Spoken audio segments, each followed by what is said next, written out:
Hi,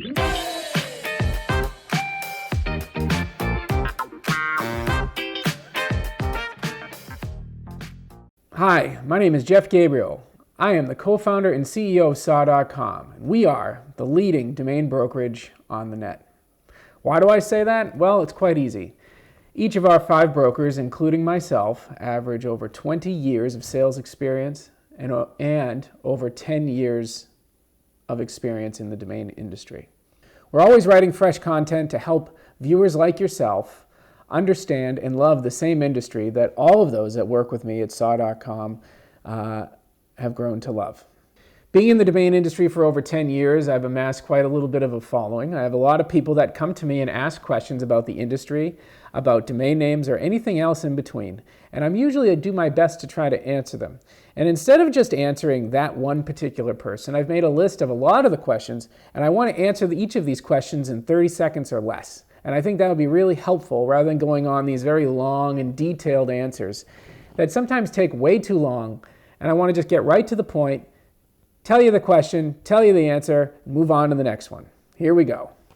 Who should buy a new GTLD? Will a GTLD domain serve any additional SEO advantage or disadvantage over other more common domain extensions such as .com, .net, .org, .info, and others? When it comes to SEO, we all know that there's an algorithm behind it that Google looks at or some of the other search engines look at, and it's not just the domain name. There's content, link building, the age of the domain, age of the site, the competition that you're getting into.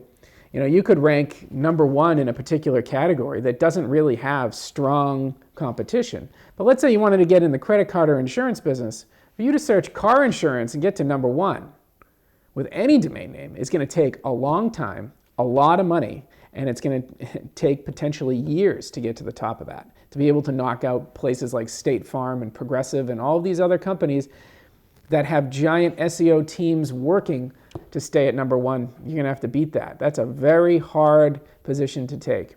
But to talk about the advantages and disadvantages of SEO having to do with extensions, there was an amazing, and I'm going to link to this in the video, there's an amazing study done by a colleague of mine, Bill Hartzer, where he did register and put content on many of the new extensions. And the extension of the GTLDs that actually ranked the most after reading this report was .xyz, surprisingly, and even beat out .com. The thing is, though, is that was really just registering brand new domain names. Now, if you're going to go and hand register a domain, I would probably care to wager that the age of the domain is something that is very important when it comes to SEO.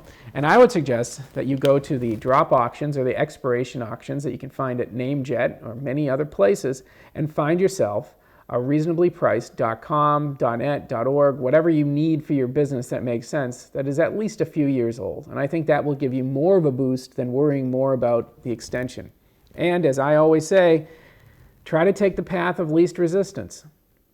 People are more used to a .com currently at the present time than maybe a .today or a .xyz. That is the common place. So if you're going to take that domain and not just rely on SEO, but repeat businesses, advertising, things like that, you want to get the .com. It's a very important thing that you do that.